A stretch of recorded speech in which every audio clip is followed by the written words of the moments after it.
አምላካችን እግዚአብሔር ስሙ የተመሰገነ ይሁን። አመስግኑት እግዚአብሔር።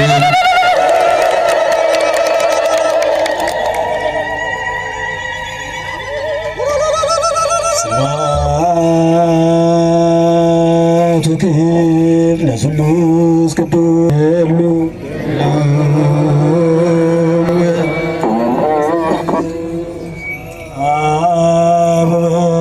መንፈስ ቅዱስ ስሉስ ኩሎ ጊዜ ዜኒ ወዘልፈኝ ወላለም አሜን።